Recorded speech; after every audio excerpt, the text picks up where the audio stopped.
Arturo Barriquit Las Cañas, 56-year-old, isa pong retiradong pulis na membro ng Davao City Police Office. Ako po ay pinanganak at tubong Davao City. Dito po sa gagawin kong isang public confession. Ito po ay pagsunod ko po sa kagustuhan ng Diyos at labis na takot sa Diyos, pagmahal sa bansa natin at sa sarili ko pong konsensya. Dahil po dito po nagwakas ang blind obedience and loyalty ko sa isang tao, kay Mayor Rodrigo Roa Duterte, na ngayon po ay presidente ng bansa natin. Dito po, una ko pong tatalakayin ang mga sinasabi ni Edgar Matubato. Totoo po ang existence ng Davao Death Squad or DDS. Si Edgar po ay isa sa membro namin at isa po ako sa pasimuno nito. Ang pag-umpisa po ng Davao Death Squad, before po ito nag-umpisa, sa una pong pag-upo ni Mayor Duterte bilang mayor ng Davao City, ay nag-umpisa na po kami na tinatawag ng salvaging ng mga tao. Ito po ay mga suspect na gumagawa ng krimen sa Davao about illegal drugs. Na-implementa na po namin ang personal po na utos ni Mayor Rody Duterte sa amin. Lumabas po ang pangalan na Davao Death Squad nung ni-raid namin yung isang drug den sa Bacaca Heights, Davao City. Dito po, ang City Director ng Davao, kung hindi ako nagkakamali, ay si Colonel Isidro Lapina. Dito po nataasan si Major Ildefonso Asintista na mag-compose ng grupo na gagawa ng assault dito sa bahay ng isang Alan Tancio na believed to be a drug lord. Nag-compose po kami ng grupo. Ako po, si Major Asintista, SPO3 Jerry Baguhin, SPO4 Paulincio Pabo, SPO1 Jim Tan, SPO1 Junito Ubales, at may iba pa po. At dito, kinuha po namin ang serbisyo na tinatawag na rebel returnees na galing sa Agdao area. Ito po ay lead by one Chris Lanay. Nitrain po namin sila sa pag-assault sa bahay na yon doon po sa Laod Quarry, lead by SPO4 Bin Laod. After 5 days of training, ni-raid namin yung bahay ni Alan Tancio, lead by Chris Lanay at saka yung mga dating rebel returnees ng New People's Army. Dito po napatay ang katulong ni Alan Tancio. Wala po kaming nakuhang shabu. At dito nag-umpisa ang Davao Death Squad. Dahil po may iniwan kaming note na ito wag pamarisan, and then nakalagay doon Davao Death Squad. Ito po ang umpisa sa lahat po mga ginagawa naming pagpatay sa Davao City.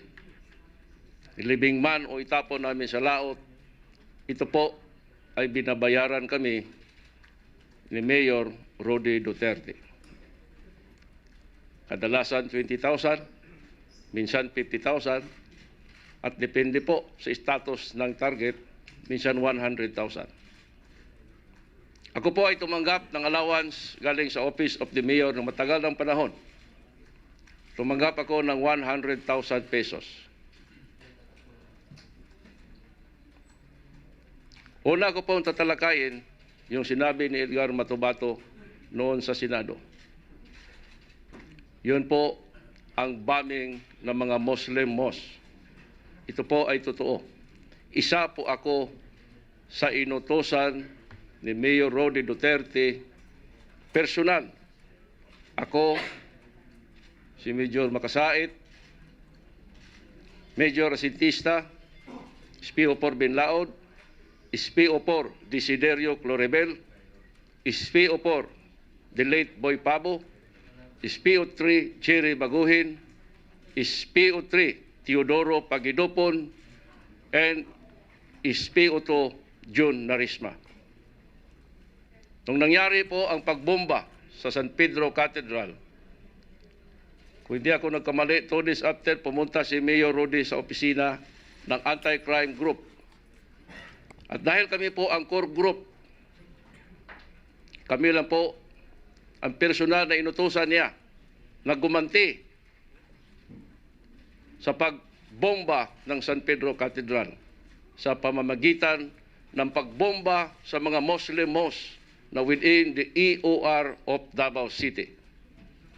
Hinati po ang grupo namin sa 3 group with the support of the Rebel Returnees Group. Ang grupo ko po ay pinangunahan ni SPO4 Dick Loribel, ako, si SPO4 Boy Pabo, at isang RRA o Rebel Returnee na tinatawag namin na Force Multiplier. Nasahin po kami na bombahin ang Kamamara Muslim Mosque along the Diversion Road ng Davao City. Binomba po namin ang Kamamara Mosque gamit ang granada. Yung grupo ni Edgar, sa ibang sulok sila ng Davao City. And then po, the following day, nag-announce po si former Senator Nini Pimentel na merong anarchy sa Davao City. And then dahil po doon, nagbigay sa amin ng instruction ang task group commander namin na si dating Major Makasait na to stop the bombing operation. Baka magkaroon ng isang Senate inquiry.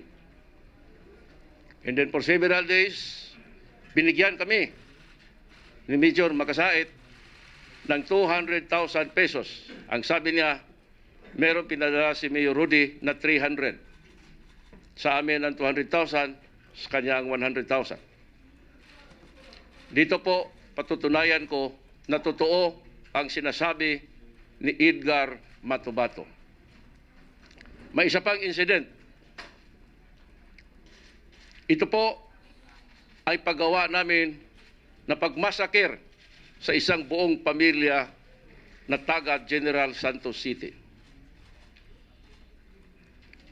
Ang nangyari po ay ganito. Merong kaso sa Davao City noon, way back 20 plus years ago.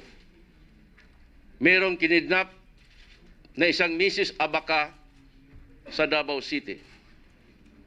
Kami po ang naatasan ni Mayor Rody Duterte personal na to conduct an investigation and hot pursuit operation sa mga suspect. Nagbuo po ng isang team si Major Makasait.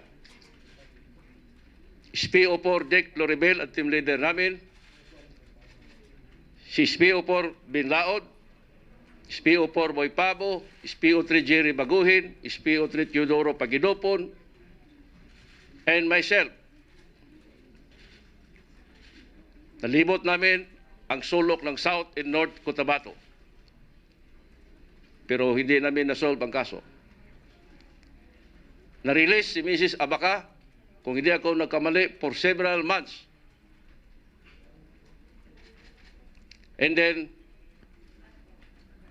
for more than a month, for several months, nakatanggap si SPO4 Dick Loribel ng isang A1 information galing sa kanyang kaklase na isa ding pulis.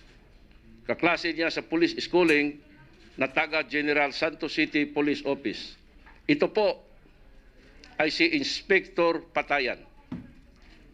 ang information na natanggap niya na alam ni Inspector Patayan kung sino ang financier, sino ang responsable at sino ang mastermind pag-kidnap kay Mrs. Abaca.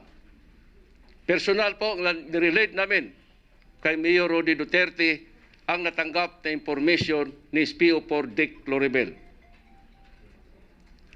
At instruction ni Mayor Duterte, ipalo up sa Jinsan, kausapin ang source of information. And agad-agad po, pinuntahan namin sa General Santos City at doon na-meet ko personal ng grupo namin si Inspector Patayan, malapit sa City Hall ng General Santos City. At dito, nirelate lahat ni Inspector Patayan ang sinasabi niyang A1 information. Kung hindi ako nagkamali, pagbalik namin sa Davao City, dala namin si Inspector Patayan para personally i-relate niya kay Mayor Rody Duterte ang kanyang natanggap na impormasyon. At sa Davao City po, personal na nakausap ni Inspector Patayan, kami, si Mayor Duterte at si Major Magasaid. And after that, nagawa po ng operational plan si Major Magasaid. As per approval ni Mayor Duterte, nag-order siya.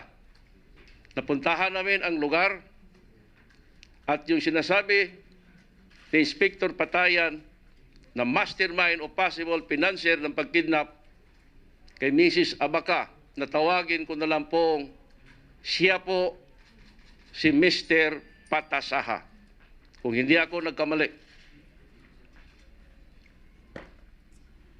Dahil po sa information ni Inspector Patayan, nakuha namin si Mr. Patasaha.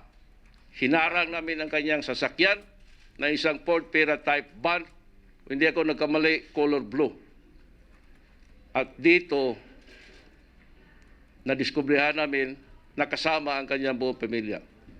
Yung kanyang buntis na asawa na 7-month-old, ang kanyang anak na 4 o 5-year-old, ang kanyang manugang na 70-plus-year-old na lalaki, ang kanyang katulong na babae, at ang kanyang helper na lalaki na on board sa likod ng sasakyan. Kinuha namin si Mr. Patasayan, ako ang nag-drive sa kanyang sasakyan, nilipat namin ang kanyang misis sa likod ng kanyang sasakyan. Nasa front, pinagitnaan namin siya ni SPO4 Bin Laod. As per order po ng team leader namin na si Dick Loribel, dinala namin ang sasakyan going to Davao City. Pero while on mobiling, nag-order si SPO4 Loribel. Nung lumabas na kami sa siyudad ng General Santos City, going to Malongan area ng Sarangani Province, tinabi ko ang sasakyan. Dito po, nilipat namin ang buong pamilya. Ang dala namin sasakyan ay isang Tamaraw FX van type color white at yung pick-up na dala ni SPO4 Loribel na Toyota Hilux. Ang sasakyan po ni Mr. Patasaha ay giparking ko doon sa isang madamong lugar along the highway. In short po, nadala namin si Mr. Patasaha sa Laod Quarry as instruction ni Dick Loribel. At dito sa Laod Quarry, may isang bahay na doon, gilagay namin si Mr. Patasaha, yung kanyang manugang na lalaki, yung helper na lalaki, at saka yung katulong na babae. Si Mrs. Patasaha ay nasa labas doon sa isang open na kubo. At saka yung kanyang anak na 4 o 5-year-old na lalaki. Dito nagkandak ang grupo namin ng initial investigation about sa kidnapping na allegedly itong subject na tao na pinangalanan kong Mr. Patasaha ay isa sa mga financier o mastermind. For more than an hour, inutusan ako ni SPO4 Loribel na drivean ko ang van type namin na sasakyan. Dahil puntahan namin si Mayor Rody Duterte para i-report niya ang initial findings niya sa kanyang investigation about sa subject na tao. At i-explain din niya kung bakit nadala ang buong pamilya. Pumunta po kami sa isang lugar sa Icolan, Davao City, at doon po si Mayor. Doon din si Major Makasait. Ako, si Dick Loribel, si SPO3 Pagidopon ang pupunta. Ako ang nag-drive sa sasakyan namin. At dito po nilatag lahat ni SPO4 Loribel ang kanyang initial findings ng kanyang investigation. At dahil dito, nag-commence si Major Makasait na positive itong subject na involved sa kidnapping, dapat erase na at erase ang lahat. Meaning, patayin na at patayin lahat. Dito po, nagbigay ng ghost signal si Mayor Rody Duterte. Ang sabi niya, sige, limpyo lang. Bisaya parlance po ito. Ang ibig pong sabihin, sige, malinis lang. In short po, bumalik kami sa quarry. Doon, sumunod si Major Makasait. Nagdala pa siya ng pansit, tinapay at soft drinks dahil ang naiwan ng mga kasama namin sa quarry wala pang pagkain. At dito po, meron silang conversation ni SPO4 Loribel at umalis si Major Makasait. Siguro for more than an hour.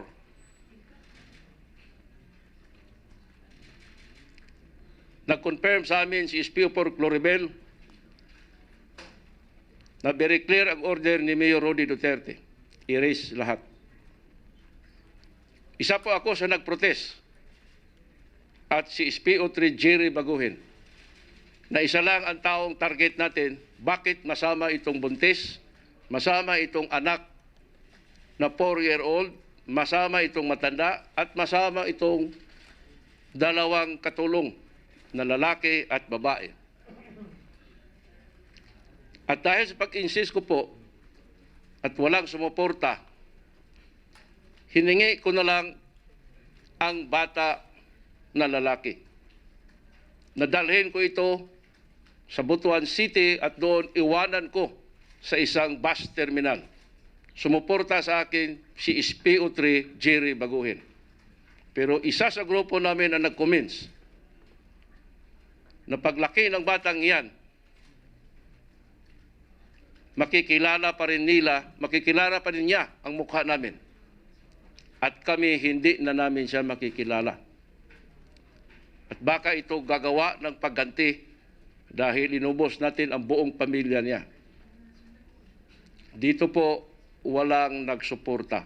Hindi to evil prevail.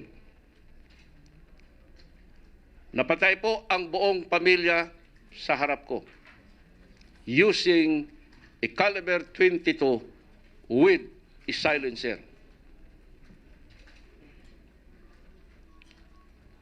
And the rest po is history.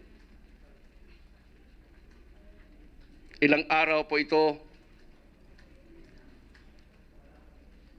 tinawag kami ni Major Makasait.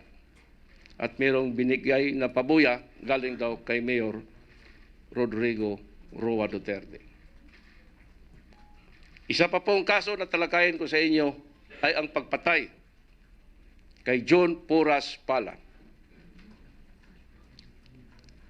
Isa po ako sa gihire ni Mayor through SPO4 Sunny Binaventura, yung kanyang trusted aid and driver. Gihire ako ni Sunny sa halaga po na 3 million pesos.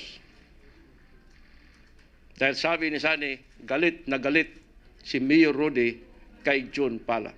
Dahil sa palagi nitong atake araw-araw sa radyo. Tinanggap ko po ang kontrata. Pinunta ko si SPO1 Jim Tan ng Santa Ana Police, Davao City.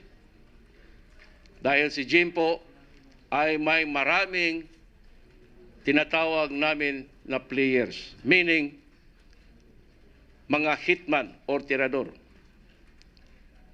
Sinabi ko kay Jim Tan, ng offer na kontrata ni SPO4 Sunny Buenaventura ay 2 million. Pumayag si Jim Tan. At merong binigay na 500,000 pesos na operational fund. Sa madaling sabi po, kami ang nagplano na i-assassinate si John Porras Pala. Gumawa kami ng pag-ambos kay John Pala. 2 times. 2 times din siyang nakaligtas. Dito ginamit ni Jim Tan ang kaniyang mga players na ito po ay sina Valentin Duhilag, Roland Duhilag, Alan Duhilag, at isang alias Joy.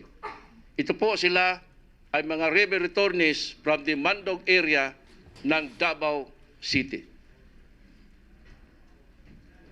Nakalipas po ang ilang buwan, naglaylo kami. And then sa isang sitwasyon, nagkita kami ni Mayor Rody. May isa pong mall sa Davao City na nagkape ako. At doon po sa 3rd floor, nakita ko si Mayor Rody na naglalakad, walang security. Nilapitan ko siya at ang bulong niya sa akin, sa Bisaya, unsabay na hitabo, pag-ambos ninyo kay John Pala. Ang sabi ko sa kanya, I'm sorry sir. Ang sagot naman niya sa akin, take time. Ayaw pagdali. And then naghiwalay kami ng landas. For several months pa, inintroduce sa akin ni Sunny Buenaventura, si Jerry Trosio. Ito po ay isang dating rebel returnees na empleyado din ng City Hall. Si Jerry Trosio po ay isa sa mga part-time bodyguard ni John Pala. Gi-hire siya ni Sunny Buenaventura para gawin naming intelligence doon sa grupo ni John Pala. Sa halaga po na 350,000 pesos. Pumayag si Jerry Trosio. At dito po, nagkaroon kami ng malinaw na idea doon sa weakest point ni John Pala. At sa madaling sabi po,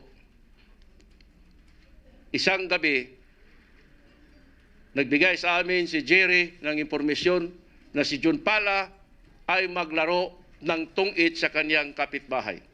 At dito kasama si Jerry.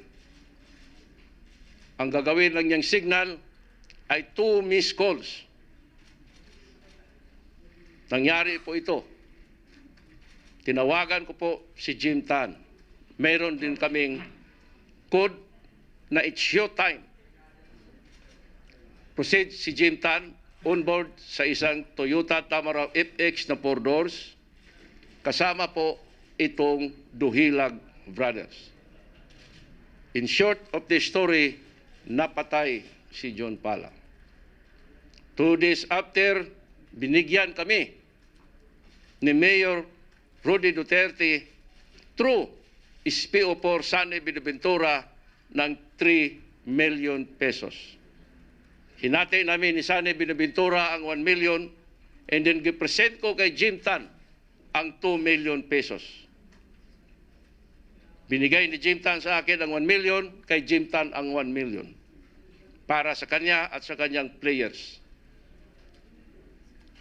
At for several months, kung hindi ako nagkamali, tinawag ako ni Sunny Buenaventura through cellphone, nag-advise sa akin na mag-proceed sa bahay ng girlfriend ni Mayor Rody Duterte sa Ecolan.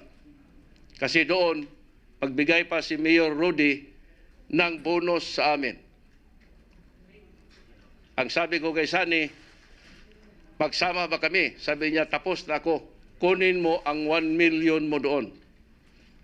Pumunta ako mag-isa. Pumasok ako sa bahay. At doon, Sinabi ni Mayor Rudy sa akin ang 1 million. Sabi niya 1 million. Tinanggap ko at sabi ko, salamat sir. And then umalis ako. Ito po ang buong katotohanan sa Pala murder case. Consider na po ito ngayon as solved. Isa ako sa nagpatay kay John Pala. Isa pa po tatalakayin ko na kaso ay ito po ang tao na pinahuli sa amin ni Mayor Rudy Duterte. Ito po ay notorious na dating sundalo ng Philippine Constabulary. Nabanggit po ito ni Edgar, ito si John Bersabal. Samal, recorded po ito ng polis ng Samal. Dahil ang pag-aresto po namin ay covered kami ng warrant of arrest. At dito po, dinala namin siya personal kay Mayor Rudy Duterte. At dito nakausap siya ni Mayor at minura ni Mayor Rudy.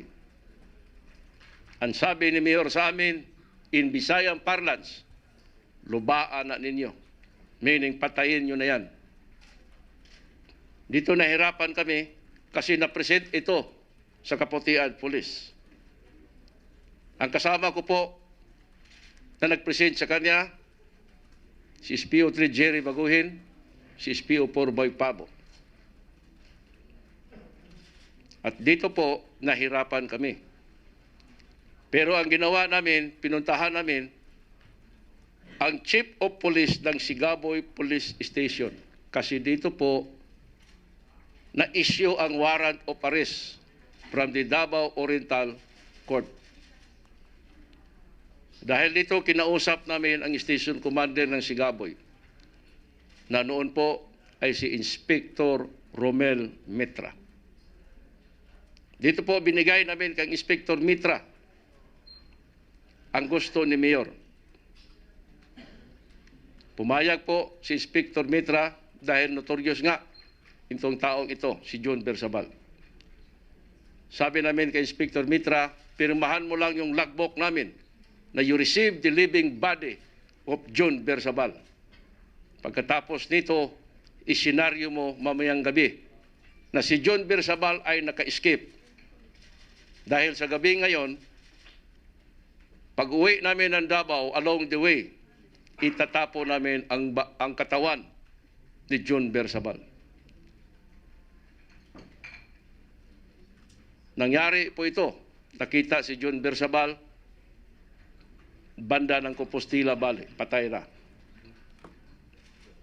Dito po, nakasuhan po kami at ang Sigaboy Police. Tinatawag kami sa Commission on Human Rights ng Davao City. At dahil po dito, gipresent namin yung logbook na na-receive ang katawan ni John Bersabal, buhay ng Sigaboy Police. At dito hindi kami nasama sa kaso. Ang nakasuhan lang po yung isang pulis na kinausap namin na huwag siyang mag-alala kasi si Mayor Rudy na lahat ang bahala.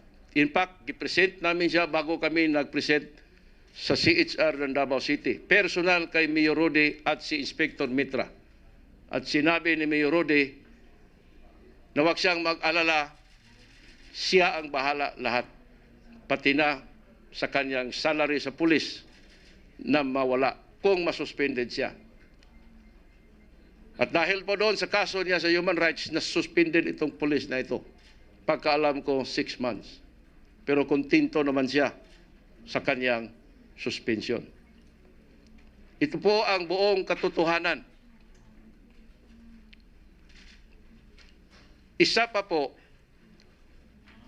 dahil po sa may blind loyalty and obedience kay Mayor Rudy Duterte at sa kanyang campaign against criminality and illegal drugs, dito po nakagawa ako ng isang electoral judgment call that lead to the untimely death of my two brothers. Sila po ay involved sa illegal drugs. Gumamit ng illegal drugs at nagproteksyon.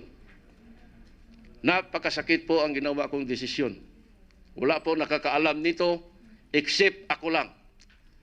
Alam ko ngayon, yung mga pamangkin ko na nalaman nila na isa ako sa instrumento sa pagkapatay ng dalawa kong kapatid, si Cecilio at si Fernando. Tanggap ko po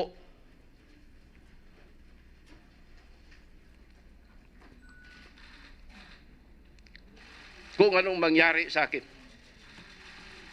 Dahil po sa sobra kong loyalty sa kanyang campaign, nagawa ko po ito. Sarili kong dalawang kapatid, pinapatay ko.